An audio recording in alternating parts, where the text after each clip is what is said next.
my adventures into trans reality. No. Hello, this is Benjamin Boyce. Welcome to my ongoing transploration. Today's guest is Kalvin Garrah, or Garrah. While I realize that it is now apparently racist to mispronounce somebody's name, it's also still not racist to do so against a white person, though Kalvin is trans, so maybe it's transphobic for me to be mispronouncing his last name.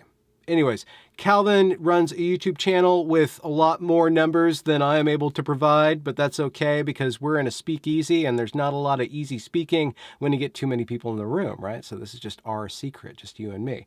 Kalvin talks about his ideological leaning, which is based on biology and what he calls logic, and I would agree with him, even though I'm just a poet, so what do I know? It feels logical. That's as far as I'm going to go with that. He talks about how he is trying to carve out a space between, I guess, these two warring sides, the radical trans activists and the gender critical feminists. And those people are like kicking up a lot of dust. And, you know, there's a lot of different nuanced discussions in there. I'm not going to denigrate that war. Kalvin's his own person. Kalvin's got his own ideas. We get into gender dysphoria. We get into what is a true trans person, what is gatekeeping, what needs to be gatekeeped, his ideas, his opinions, and here I am, the sideline promoter or somebody on the sidelines to another wonderful guest in this ongoing series on gender, sexuality, and transition. Here's Kalvin. You want to do a brief history of your life and either on or off the internet, or like how do you fit into the trans identity and the discussion? And okay, the first thing I will say is that I see all these people, like really gender critical people who have this argument that like nobody is actually trans and anybody that is trans is that way because something in their life made them hate being the gender they were born as, or something in their life, they had trauma or they had this. I'm sure you've heard about it, like, you know, childhood trauma or like sexual trauma. And the reason that I really like hate that and I like hate that ideology is because I never had any of that. You know what I mean? I never had any sort of like childhood trauma. Like I kind of grew up in like this. I live in like Maryland, so I live in like the suburbs. Like I live in like a very like liberal area, full of like a lot of like smart people. You know what I mean? Like that's just kind of the way Maryland is. It's hard to explain, but so I grew up just like the most like typical kid ever. Like I didn't really go through that much as a kid. That was really hard. And like I always, from very, very young age, probably like early, like 3, 4, 5 years old, I like would wear like exclusively like boy clothes as soon as I could dress myself. It was always like dressing like a male, wanting to look like a male. If people called me a boy, I felt very like it felt more normal than when people would refer to me as a girl, even though I was assigned female at birth. So from a very young age, even before like anybody could have influenced, you know, people are like, you're influenced to feel this way. Before anybody could have influenced me to be trans or to, you know, be involved in all this, I felt that way. To a farther extent than just your typical person being like, oh, I like dressing like a boy, like a tomboy, you know what I mean? Like I feel like there's a line between like, okay, you're just a tomboy and okay, this is deeper than that, which would be like me. I literally tell my mom, like, at age 5 that, like, oh, I'm a boy. Like, I want you to call me Kyle. Like, because my birth name was Kaylee. So Kyle was, like, the closest name. mm-hmm. So I would always say that. And I would, like, I didn't really understand that I wasn't male. Like, that's something that I didn't understand until I got to the age of, like, 5 or 6, where, like, gender started to kind of be separated. When I would hang out with kids in my neighborhood, like, I didn't understand that it wasn't socially acceptable for me as a girl to take off like my shirt because I didn't think that I was like different than other boys that I hang out with. And so like that's more of like a, you know, physical thing. It's like an observable, they call it like childhood gender dysphoria. Yeah. And like common ground I can find with these like gender critical people is like gender dysphoria. I don't think it's the best term. I do think that gender identity disorder is better. Okay. Because I mean, like looking at it on a surface level, like it is kind of a disorder. Like feeling in your brain, like having your brain wired as the opposite gender than your body was assigned at birth isn't like normal. Like it's natural, but not normal. How severe was that for you? I've met some trans people for whom it is a very painful experience, looking in the Ye- mirror and being always just confronted by this alien shape that you have. Yeah, so for me, it was like, I mean, still is like really bad, and I think that also like shapes the way that I view this whole like trans thing because Hmm. there's people out there who say they're trans, but they don't have gender dysphoria, or they don't experience that, and I'm like, there's literally no reason for you to say that you're the same as I am. You're trans, you're gonna transition. There's literally no reason for you to do that when like I actually do have something like going on in my brain that makes me feel this way and you don't. Like there's no reason for that. And so it like the gender dysphoria, like, because when I was younger, it was more so me just like being like, I was pretty carefree about it because, like, there's no really biological differences between like a 5-year-old boy and like a 5-year-old girl. But when Not I got much. to be, yeah, you know what I mean? Like the voice and body shape, things like that. Other than like genitals, there's no difference then.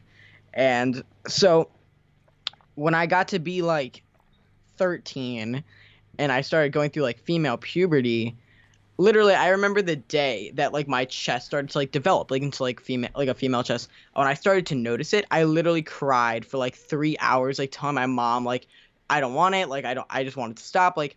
And again, Mhm. I was never objectified, like I never had a sexual trauma or anything like that. And it wasn't that I didn't want like a female chest for the reason of I didn't like want to like deal with it. It was literally that I wanted a male chest. Like Mhm. that's the way I'd like to think of it, is like if you're trans, it's not that you want it like gone per se, it's that you would rather have a male chest, which is, Mhm. um just like your nipples, like you know what I mean? Like there's differences between just having a flat chest and having breasts. Yeah. It's like the way the nipples are placed, size. Well, what about desire though? Like, are you attracted to breasts or attracted Yeah, to the male chest? I'm no, I'm straight. So I'm only attracted to girls. Okay. So, and But you're not attracted to yourself being a girl. That's no. actually No. the opposite of attraction. There's a disgust there. Yeah, it was like Hmm. it was like I knew it was wrong. It felt very wrong. Hmm. You know what I mean? It didn't feel, and so I would, even like at like 13, I would like actively do things to make my chest like flatten, like t-shirts and stuff. I would like I would like, this sounds so weird, but like I would like pee into a funnel so I could pee standing up because like I just like it felt, because it just, I know, isn't that weird? Like that's such Sorry a, to laugh at it. no, I would laugh too. My parents, when I told my mom that when I was like 16 and I told her that I used to do that when I was a kid, she laughed at me. Like she was like, "That's fucking hilarious." I don't know if I can curse, by the way. I'm sorry. I It's curse a fine. lot. I'll try really hard not to, but No, it's I'm bad okay. at. This isn't PBS or Okay, NPR, yeah, so. I'm really bad. But um, Hmm. so I was doing all these things, and Did you I, did you start to do binding? yeah, that's what I. Okay. That's how it started, is with ace bandages, Okay. And which is did you start to notice like that it started shaping you off or like doing damage to your my spine, ribs. your ribs and stuff like that? Actually, my ribs are still messed up. I have top surgery now, but my ribs, like from binding, your ribs can kind of like stick out like a little bit Mhm. if you do it for too long. So, I mean, doing it since I was like 13, 14. Yeah. There was a period of time, which is interesting. I hear this from a lot of trans people. When I was like 13, probably like between 8th and ninth grade, I actually did try to like conform to being a girl. Like these girls at my school would tell me like when I got to be like, in 8th or ninth grade, and that's when you like, you just feel like I started to like, I was just kind of like, well, what happened is, and when I was in 8th grade, I had an art teacher. I didn't know what trans was at this point, by the way. I didn't know. I had this art teacher that was named Miss Jones, and she said that she was getting surgery and she was going to be gone for 2 weeks. She went away and came back as Mr. Jones. So when that happened, that's when I learned what like FTM was, and immediately, like I was like, that's the way I feel. Like I can become a guy, like that's what I wanted. And the kids at school were like so mean. Like they were genuinely so rude to him and like would call him like tranny, shemale, all those stereotypical things. Well, And so but that, not a she-male, but a he-femme, I guess is the. whatever they called Okay. it. At the time, it was literally just like calling him an it and stuff. Yeah. I commend him because I would not have been able to deal with that, especially after first coming out. You know what I mean? Yeah, but and when you witnessed that around you, what was your reaction? Did you kind of retreat even further, or Yes. how did that make you reconsider? So obviously like up until that point, I dressed as a boy. Like I would just wear like boys t-shirts and short like jeans even to school. I remember in 6th grade like no, but there was this whole like it was literally gossip of like my grade when I got into in 6th grade. People were asking if I was a boy or a girl, and like nobody really knew till they like heard my name because I was like new to the school, so Okay, like yeah. nobody knew, which was really funny. But at that point, because I had already had people like ask me if I was like gay, like if I liked when I was a girl, they would say, "Oh, are you gay?" And like I heavily denied that too. I like denied all of it. And Hmm. especially with the trans thing, because when I was in 9th grade, I told everyone I was gay. Like I really didn't care at that point. You know what I mean? Especially YouTube really helped me with the gay thing. Is like I would watch gay YouTubers, so it made me feel better about being in like the LGBT community. You know, like Yeah. I knew that people in like 2014, people didn't really care about if you were gay or not. But the trans thing, it felt more like personal, you know what I mean? It was something that I was like, I have to accept this to myself, and I have to be okay with people like being mean to me about it before I can tell anybody. And I'll so you never forget. ventured into being a female for a while I after seeing tried how your art teacher had been treated. probably for yeah, like a year, maybe like half a year. Well, I how started was dressing that? awful. It was Yeah. awful.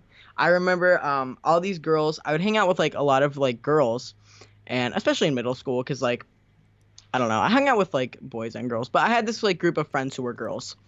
And they would always say to me, they'd be like, "Oh, you look so pretty with your hair down. Like, oh, you look so pretty when you dress more girly. Like, people will like you better if you dress this way." And I was just like, "Okay, I'll just try it for the first time in my whole life." Like, Hmm. and like I remember my friend gave me this like pink jacket, and like I wore it like one time, and I like hated it, like just because it was like pink, which is funny because like now I wear pink, which is fine. But it's just so weird because like it's such a weird thing that like I never had any reason to like not be okay with like being a girl. Like I had no reason. I had more of a reason to like not want to be like a masculine girl or a trans guy because of like all this hate I was seeing towards this art teacher and like how people but no matter what I tried to do, like it Hmm. just always did not feel right. Mm-hmm. So when I And, got to like huh no, continue, please. oh when I got to 9th grade and I told everyone that I was gay at the time, like as a girl. That's when I just started dressing more like masculine again, and like sophomore years when I came out as trans. Would you say that there's a difference between how you were presenting and like the butch lesbian? Do you resonate with the butch kind of aesthetic? I was definitely like that, yeah, for a short period of time. Probably only like it's hard to explain because like I I kind of had this like more like skater look, and it's funny because like even when I had that look and I was like a butch lesbian, you would say, because I was yeah I had a girlfriend at the time, and I was like the more masculine of both of us. And it's interesting because she was actually I remember mentioning to her when I first started dating her. It was like early 2015 at the time, and I told her I thought I was trans, and she was like, "No, you're not. Like I'm not. Like I don't like, you know, you're just gonna have to like figure that out," because like she tried to like convince me that I wasn't, and I still was just like no, like I just know, like, and I would tell her like I think dating actually really did help me further understand like feeling like I just need to transition because first of all I felt very like uncomfortable with my body, you know what I mean? Like I never even like I could just never like connect with any like female body parts that I had. Hmm. I never could, like with myself, with people referring to me, or from people like talking, like not in, like even from I mean in a sexual way, yes, but also from just like a social way and also like within myself. And I think the biggest thing for me is like it was me and like myself when I came to the realization that like even if I was on a desert island, like nobody around, it was just me, I would still want to transition. Like I would still be so much happier in the body that I have now. Hmm. So, Did you was know, there an attraction or a phase where you went non-binary? or did you have Yeah, that? oh yeah, Okay, yes, what was that for absolutely. you? Was that enough? Well, Was that just a oh cover, or what was that? God, it was probably like December of 2015. It was right before I came out as trans. 'Cause I came out as trans to everybody early 2016, and I had this. So at the time I had an Instagram page, and it was secretive. It was a secret Instagram page that only my best friend followed, and I would. What the purpose of this page was so that I could present as non-binary, trans, whatever, and see how I felt with people calling me he or they or whatever. I'll never forget though, I did make a video on YouTube coming out as agender, like saying I was non-binary, which now I look back at and I'm like, absolutely not. Like it was a cover up. Okay. Yeah. Well, was it a cover it up? Was it a cover up, or was it a necessary kind of stage for you to be able to kind of start to reconsider who you were, or That's reconfigure how you were seen? I think that's what it was. Like my psychologist has like talked about this to me a lot. Hmm. So like what she says is that for a lot of people like non-binary is a transitional period.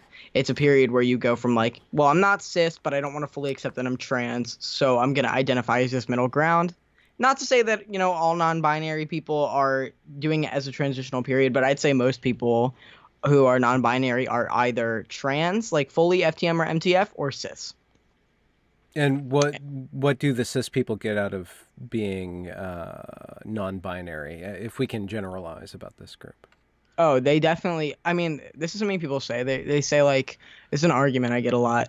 Is that why would anyone pretend to be trans? Why would anyone want to be trans for attention?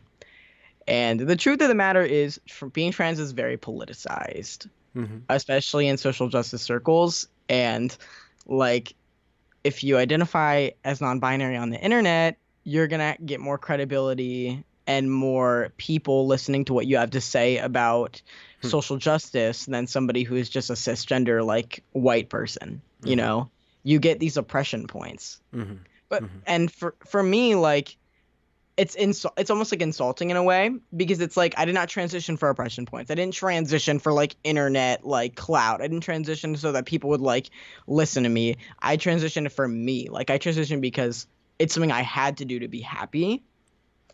And I see these people that Hmm. are completely content being female or having a female body and they say they're trans for literally just no reason. Hmm.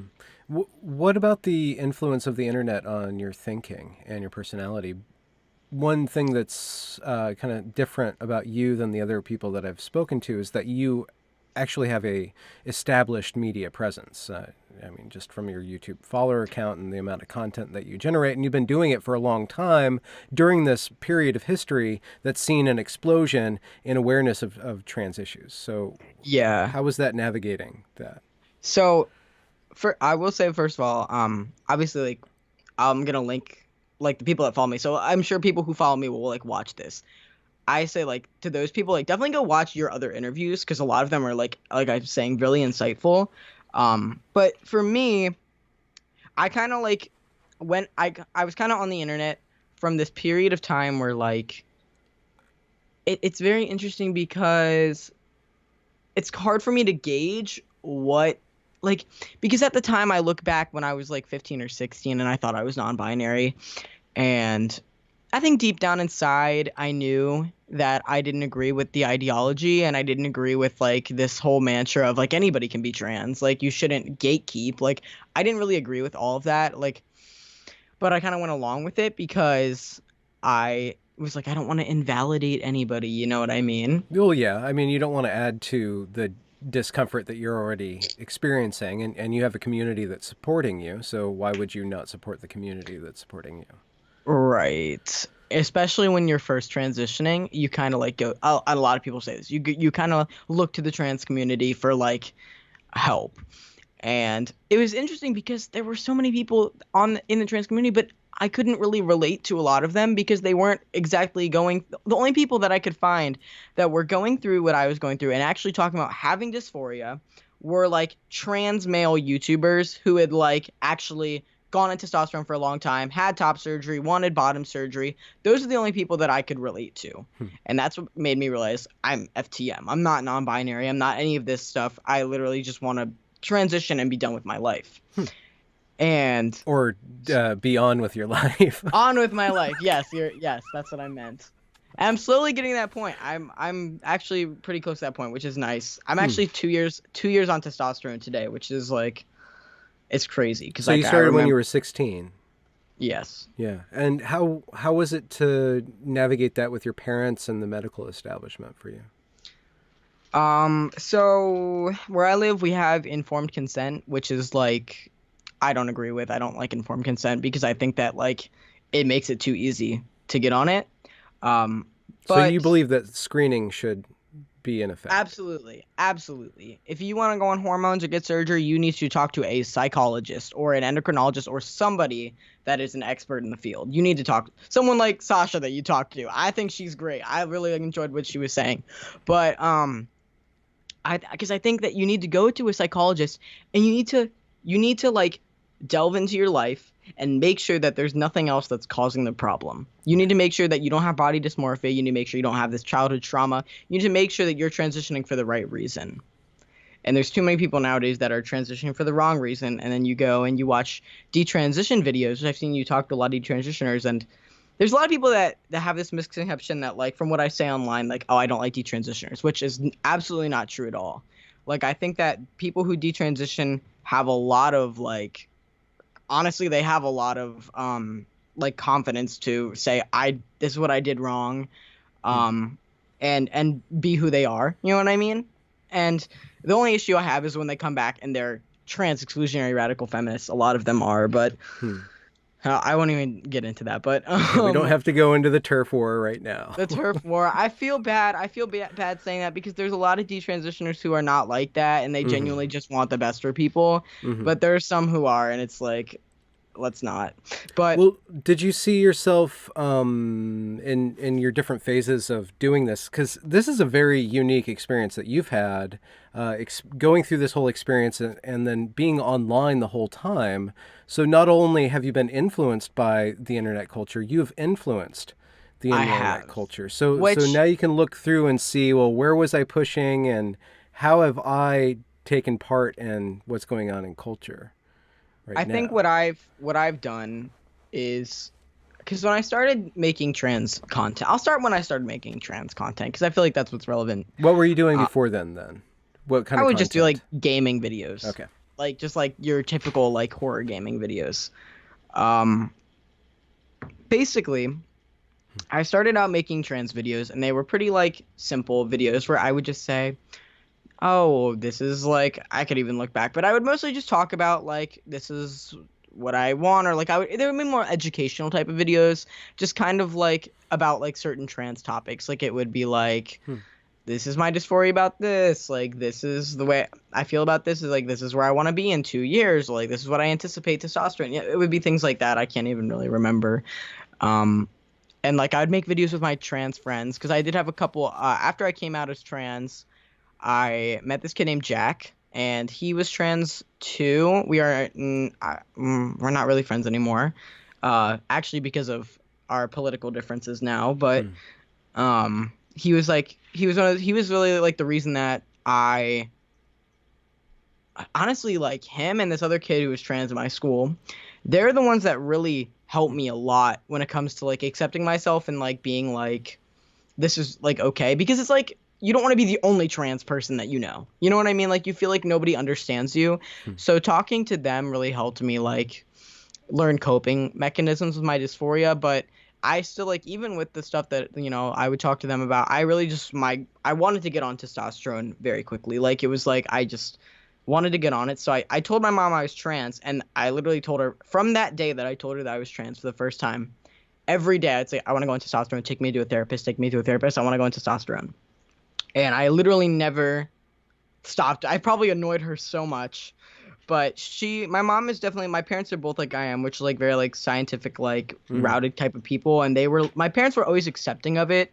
What they've said is like, it's not surprising. Like it makes sense, like looking into your like childhood and stuff. But they also wanted to make sure that I made the right decision. Like they didn't want to just put their kid on hormones and like hope for the best, which Yeah. is very responsible, I think.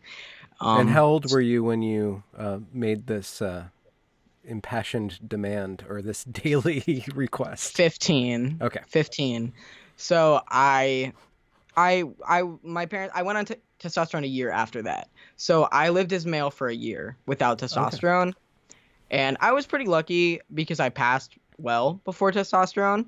And um, I went to psychologist and my psychologist that I still have today, and like she definitely shaped a lot of my ideas because she's kind of in the similar mindset as I am, where it's like I don't want to invalidate people who actually experience dysphoria, but I also don't want to like enable this idea that there's like a million genders and that like anybody can be trans no matter what. I don't like I feel like you have to kind of come to like this middle ground of like Hmm.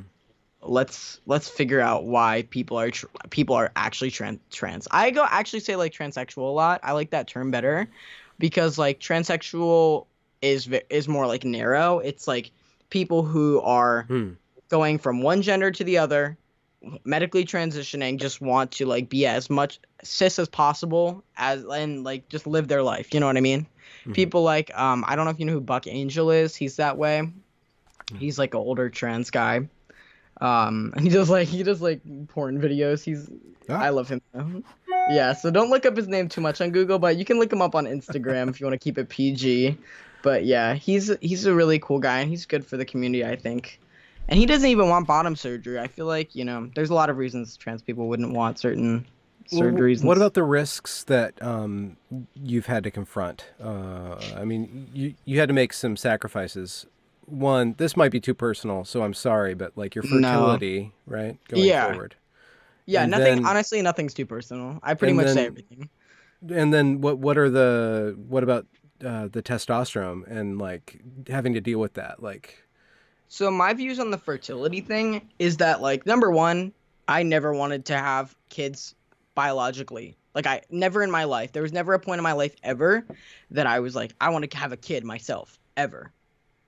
I was not interested. I did not, obviously like I liked women anyways, so it's like I'm not ever gonna be able to have a biological kid, even if I wanted to and I don't. So hmm, there was that, and then it was also the fact that like from a biological viewpoint, if I freeze, because you can have the option before testosterone to freeze your eggs, and same with I did sperm, not. I'm pretty Yeah, sure. yeah, yeah, Yeah. yeah. You can, and I didn't want to do that because to me, it's like if you're using my egg to form a child, in from a biological viewpoint, I'm still the mother of the child, and literally that would just make me dysphoric, knowing that like from that biological Hmm. point of view, I'm the mother of the child. So I think like my views on that is that I'd rather just adopt a kid. Like I feel like there's so many kids in like the system Hmm. and stuff like that that like I'd rather just. I can hear the comments, or at least one somebody's in the comments going to come along and say, "Well, how do you know you're 18? How can you make the decision now for who you're going to be when you're 40?" I think that's a good point because I can't see the future either. Hmm. But I think that like with the help of like people around me and like my psychologist obviously, like I feel like I made the best decision for myself at the time, and I feel like I don't regret anything that I've done at all. I don't regret any of Hmm. it, and I feel like I would be miserable if I hadn't. Hmm. I would just be miserable, and I would want it so bad, and so I feel like I I can never see myself ever like just like knowing I don't know knowing how I am. I'm this type of person where like I don't once I do something, once I like make a decision, I just don't really ever go back on it. I can't Hmm. really think of many times that I in my life ever that I did something and then wanted to go back on it. So you had a psychologist that you worked with, or that worked with you, I guess. Did you go Yeah. to an endocrinologist as well? Yes. So I went What to was I had that about? so to get on testosterone, I went to a psychologist mostly because I wanted to and because my parents wanted me to, and I wanted to I wanted to make sure that I was making the right decision. Hmm.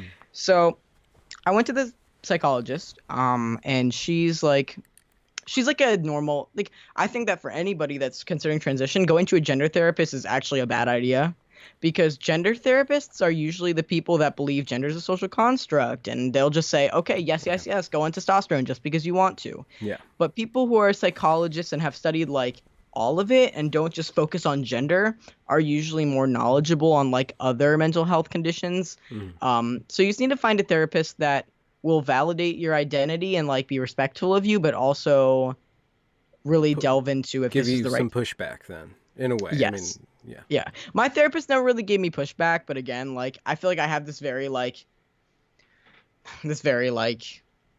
I was this way, I was this way, I was this way, I was this way. Nothing ever happened to me in my childhood. There's literally nothing that's like, well, he could go back. There's no signs there. Mhm. And And then, so you went I'm to an endocrinologist, and yeah, so to get on the testosterone, you have to go to an endocrinologist. So once I'd been going to therapy for like 6 months, my therapist said to my mom, like, okay, you should make an appointment with this endocrinologist because the wait list is like 6 months. So he's gonna have to wait another 6 months anyways to go on testosterone. So she made the appointment. Um, and in February of 2017 is when I went to that appointment and met with the endocrinologist for the first time. And I will say this, my endocrinologist, she's a little crazy. She's a little bit crazy. She's got some of these views that are like, I feel like she's the type. Oh, my mic was being a little bit weird. She is honestly the type of person that I feel like would let just about anybody go on hormones. Like, I know my friend also goes to her, and she apparently my friend was saying something about needing dysphoria to be trans, and the therapist, not the therapist, my endocrinologist had said to her like, well, there's trans people out there who don't have dysphoria. And my friend is like, well, what's the motivation then to transition? What's the motivation there? And the person, she was literally just like, well, are you trying to invalidate trans people to me? And I'm like, you're a doctor. Like, you're a doctor. That's alarming. That is alarming. well, yeah, To she, me. especially, she's the person who hands out drugs. She's the one that's giving out the hormones. Yeah. So did you have to jump through any hoops, or did they do blood tests, or do they have to like look at the body and how it's going to react to testosterone, or does every single natal female react to testosterone the same way? The answer is not everyone reacts the same way, but they'll put just about anybody onto it if they want. So I went, they did my blood work to make sure that like I didn't have any major issues, that would prevent, like, if you have like really bad heart issues, they'll stop you from going on it and try to resolve those first. But yeah, no, for me, they prescribed it that day. And Like do you get like a muscle shot? no, it's just in the fat, like in my stomach. Okay. And how often is that? Once a week. Okay.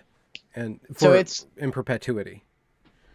Yeah, forever. Yeah. Or, well, I mean, if you do end up getting like bottom surgery, so with the bottom surgery, like if you get a hysterectomy and you get like the ovaries taken out and stuff, the things that like produce estrogen in your body, you do take a way lower dose most of the time. Yeah. Because it's your testosterone, estrogen aren't fighting anymore. And what was it like going on testosterone, and how has it changed over the last 2 years? So I think this is the way I kind of like put it is like in the first year of being on testosterone is when you have the most changes. It's when your voice gets the most deep. It's when your face changes a lot. It's when your body, fat redistribution, it mostly happens between years 1 and 2. I had a little bit in the first year, but mostly my body has like gotten really straight in the second year. And I think it's interesting because when I first started it, it was like I was like the happiest day of my life. Like I was so happy that day. And like for the next like so many months, like when I was really seeing the changes, like I was just so happy. You know what I mean? Like happier than I ever been. And as the changes slowed down, it was more of just being content. Like it was the first time in my life that I was ever like, I'm just really comfortable with myself, I just like, so more and more, it's just, I feel normal. It's like, I don't feel like I'm like trying to be somebody I'm not trying to be a girl. I'm not worried that I'm not passing as a male because now I know that to like the general person, if I'm walking down the street, they're just going to think I'm a guy, which in my brain, I just know that's how I feel. Yeah. One theme in speaking with the detrans women in the Peak Mhm. Resilience Project and GNC Centric. Who's brilliant in my opinion. I really like GNC Centrist. I She's watch got those. she's got some chops, man. But one theme with all five of those young women is that there's this cultural aspect that's heavily influencing them, and that when they detransition, they have to unplug. So it doesn't seem like that cultural aspect was that strong for you. You mentioned a little bit about how when it was there to help you. So I want to know, like, what's the process of you kind of getting skeptical about that and kind of leaving that or becoming kind of a critic of it? Yeah, so I felt honestly like when I was in that social justice my small social justice phase, I did make a video on it where I kind of touched on it, and it was so long ago that I think about it. But I mean, I joined the GSA at my school, and I actually got kicked out of the GSA at my school because I For being yeah too gay, too straight, or no, for being too like anti-trans. oh, okay, Even transphobic? I'm called transphobic on the daily basis. If you like go to my Twitter indirects, it's like Kalvin Garrah is transphobic and hates trans people, and I'm like, okay, I don't, but I feel like I'm pretty lenient too. Like I mean, like if a person wants to identify as non-binary and Yeah, they yeah, actually have gender dysphoria, like you genuinely have it, yeah, I'm not gonna sit here and be like you're yeah, not trans or yeah. non-binary isn't real, you know.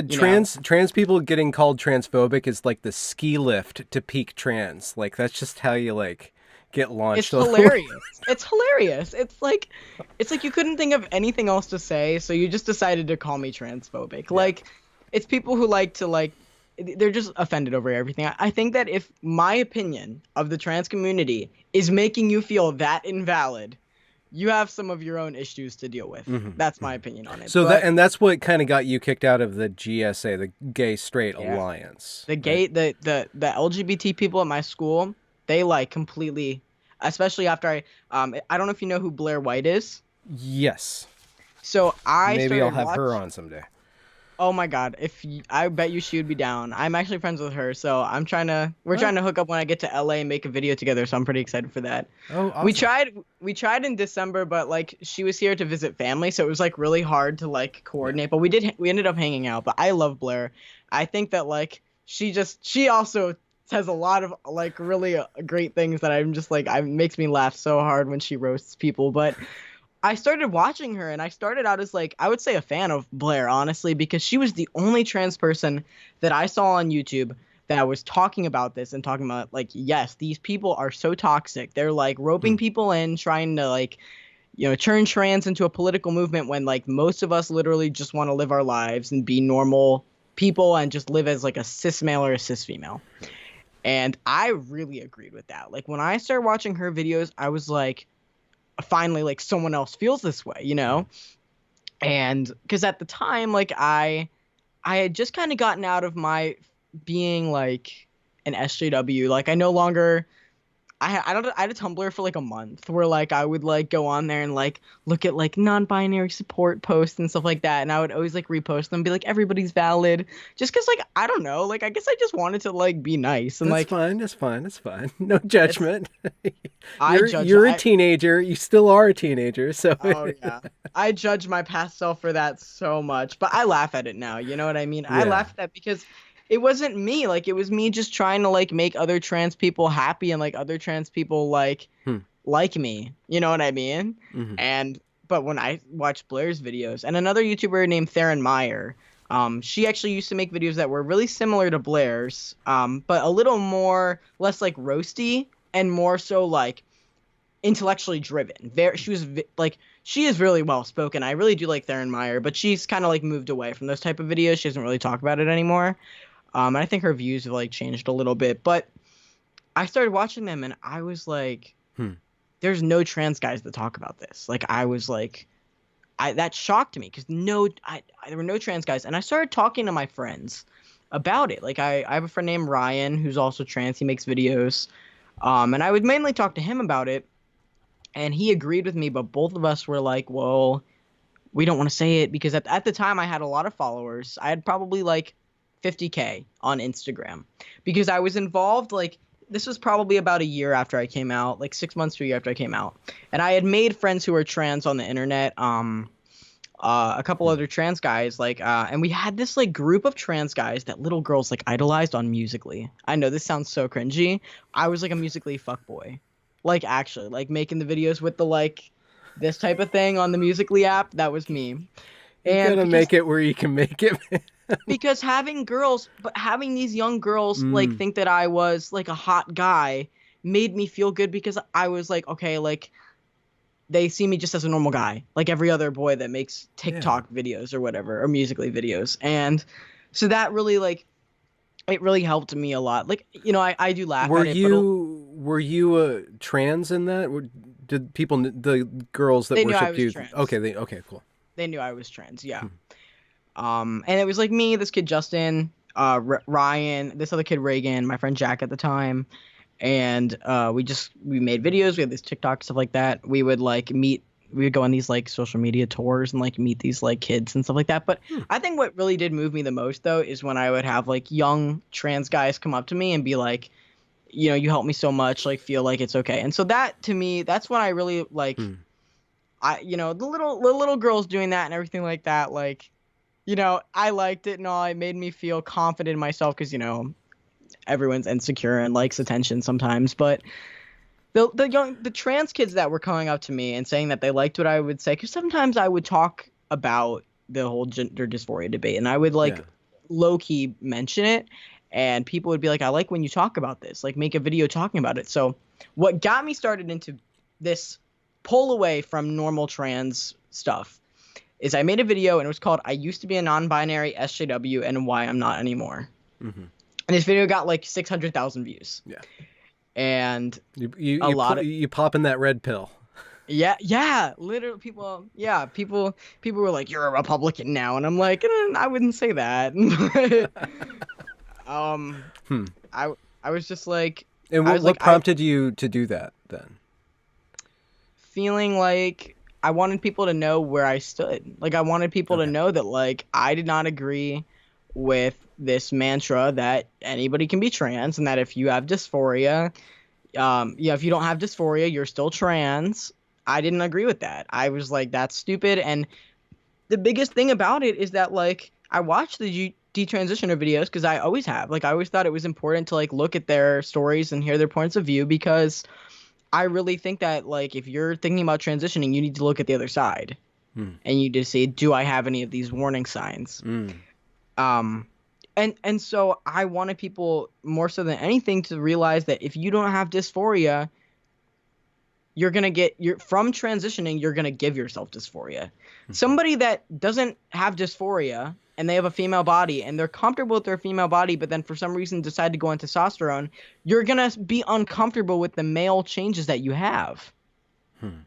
So I was like, I don't want to see people. Sounds obvious, but it's not said that much, or like it's nice to hear that said. It's not said because people are scared to say it. Because if you say it, you're transphobic. And if you say it, you're being a bigot and you're being a gatekeeper, which is saying, like, they call anybody that says that you should, like, we were talking earlier about, like, needing to go to gender therapy in order to, you know, get on hormones. I think that's key and really important. And people will say, well, that's gatekeeping. Why are you stopping people from getting hormones? Why are you being a roadblocker? If you're trans yourself, why would you do that? And I'm like, because I don't want to see people make the wrong decision.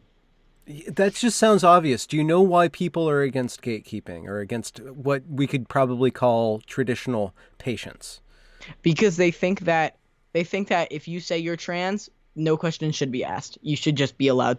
If you say you're trans, every single person should believe you and call you by whatever name and pronouns you want to be called by and let you do whatever you want. But why? Why is this the one issue that people are like this about?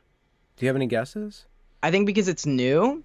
And because not a lot of people really understand it, and they don't really understand gender, they don't really understand what gender dysphoria is. And so they just look at like people like me. You take somebody like me and you take one of these people that is like non-binary, clown gender, whatever. And it's like, well, this person's trans and this person's trans. They're both trans. Same thing. Yeah. And it's not like I do not group myself with these people at all. I cannot. It's very, like I've said, it's very insulting that they They try to claim being trans when they don't experience.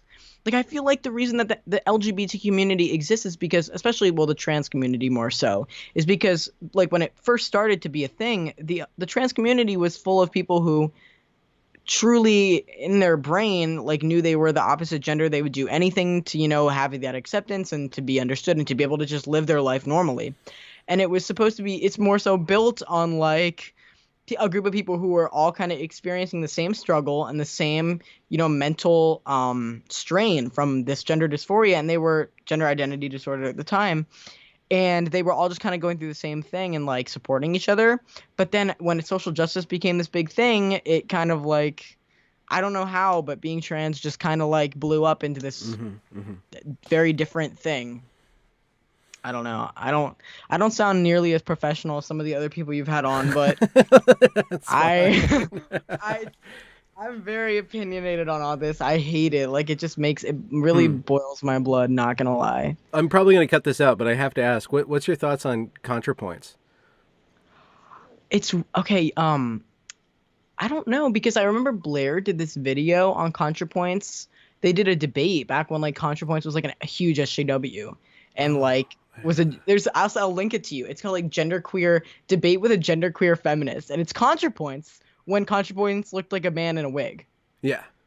And Blair was like, "You're fake, like you're not this, that, and the other." And then ContraPoints now is this like huge like icon or whatever. Yeah. I actually saw her tweet a couple of minutes ago. Before we got on, I was like, I thought it was funny, but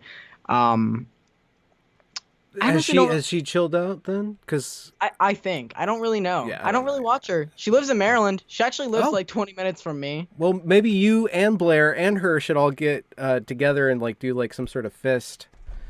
Some like fist bumping. I don't know. Yeah, I don't really know her, so I don't really have that much of an opinion. No, okay. That was I just was thinking about just the influence that you have had on YouTube culture or on culture itself. And do you see that?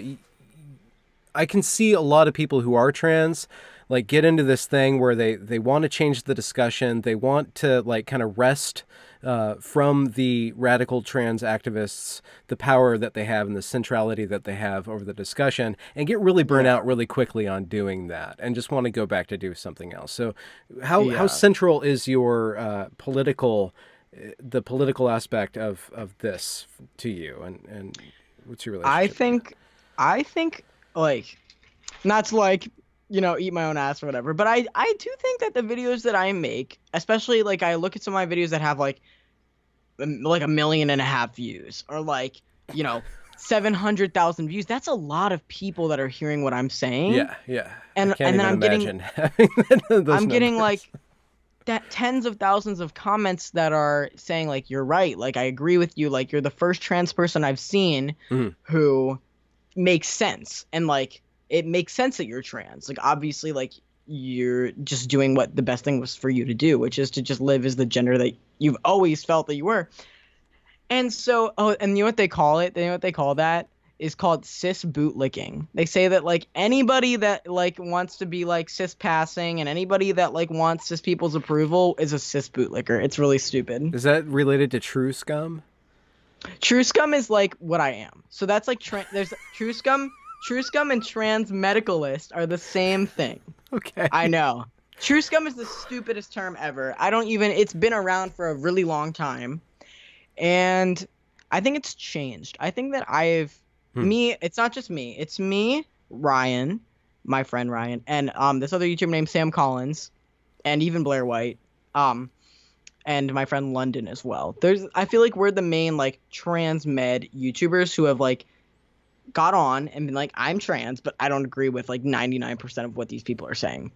And I feel like I have honestly lately, and not even just like on the YouTube world, but even like in like places like the Philly Trans Health Conference, or like with my psychologist talking about like trans issues, is that like this whole debate, do you need dysphoria to be trans, is slowly the majority of people are like, yeah, you do. Okay. And so more people are in the trans community I think a lot of people in the trans community really do agree with like what I say, but are too afraid to say it for the sake of being called transphobic.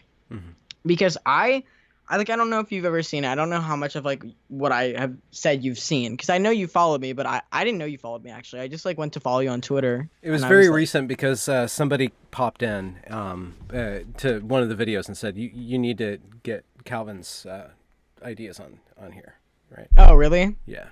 Yeah. So I was watching your videos and I followed you, and but I get like honestly so much hate. Like it's just like Yeah. incessantly people, and you know the funny thing is their profiles all look the same. It's Yeah. always like non-binary, he, him, they, them, um queer, socialist. They all say the same thing. So It's it's kind of really like a hilarious. flock of NPCs, by which I It's like a mean you don't really take yeah, it seriously. I don't take them seriously at all Yeah.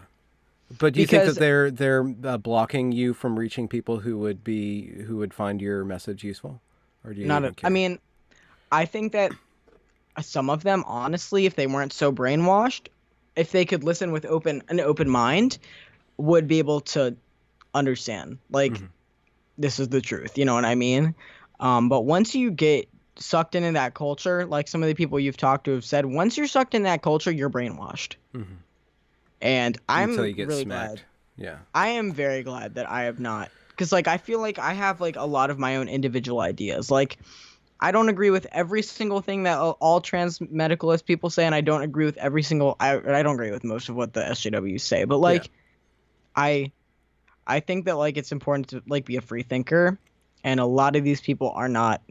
They do not have free thought. Well, speaking of that, speaking of disagreeing with other people, and I want to do this respectfully because Maritza's not on right now, and Jamie Shoup's not on right now, but Maritza, who I published the interview with just a couple days ago, she had a very, very strong anti-trans position. And as Yeah. soon as I posted that, a really good friend of mine who is trans came, like, kind of started bitching at me about that. I'm like, I know, I don't necessarily agree with that, but I want to give the platform to like that this other point of view, a more middle ground point of view. Just on her ideas. Yeah.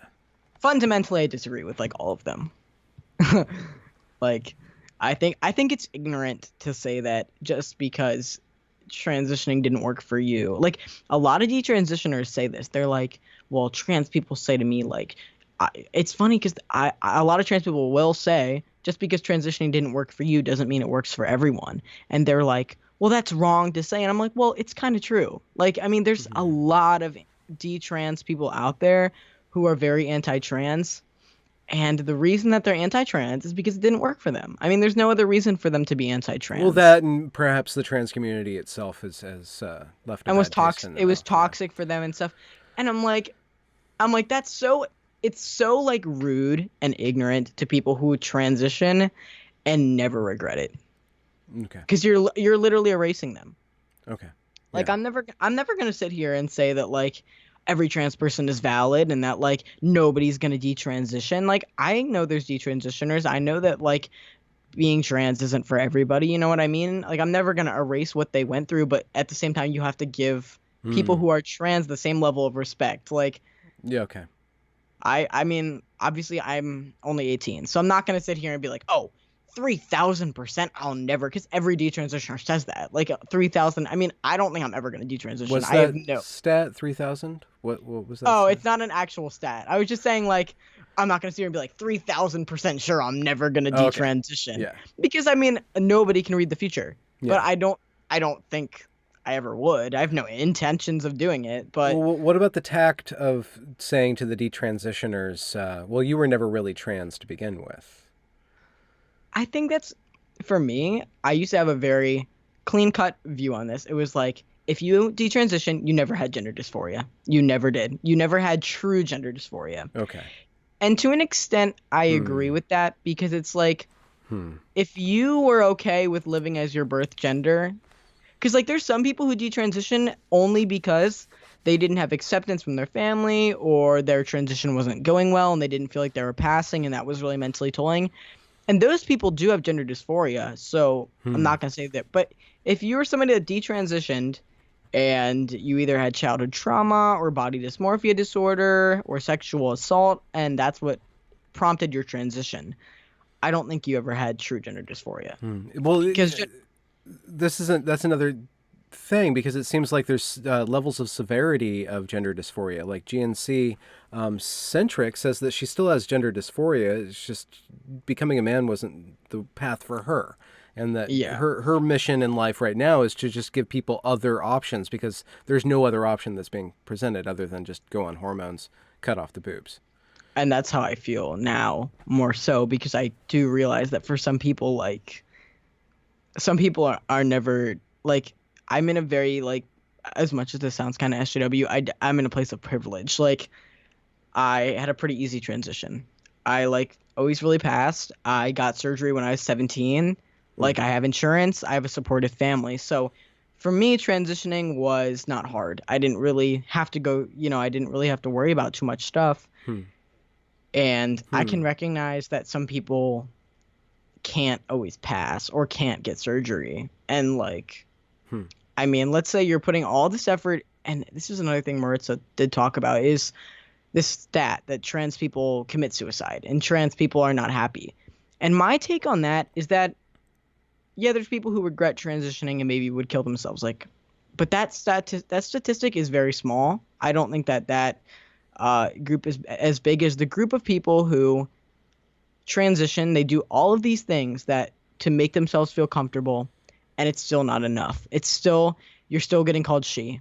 Like, let's say that you're just somebody who's born female and you're short and you have really big hips and your bone structure is built in a very, very feminine way. No matter how much testosterone you take, you can't change your bone structure. You can't change certain things. And so let's say you get surgery and do all these things and you're still not passing and people still aren't like just seeing you as a guy. Like imagine how like mentally taxing that would be. Yeah. I think that if I was in that situation, I wouldn't know what to do. I wouldn't want to live. Like I'd be like, I'm doing everything I can. Like what more can I do? I can't change my bone structure. So like, I think your point about GNC centrist about how she's trying to give people other options if you have dysphoria, but transitioning just doesn't seem like it would be what you want. Yeah. I think that's important. This topic, it's very peculiar in that it either maps horribly onto a political framework or either horribly or beautifully because there's so much complexity to it and there's so much gradation to it. One size fits all is never going to work, but because there's so much ambiguity, the TRAs can come in and just say you accept everything or nothing because like the conversation, it's too complex to really be summed up into political language and to map onto people arguing in the streets about it. And that's why it's either perfectly aligned for people who want to grab power and use it to grab power, or it's horribly aligned for political discourse. And so it's going to shove all the people into boxes and cracks and do a lot more marginalizing than anything else. Yeah. I don't think there's ever going to be a point that the trans community is completely in solidarity and everyone's like, yes, we all believe the same thing. We're all fighting for the same thing all the time. I don't think the trans community will ever get to that point.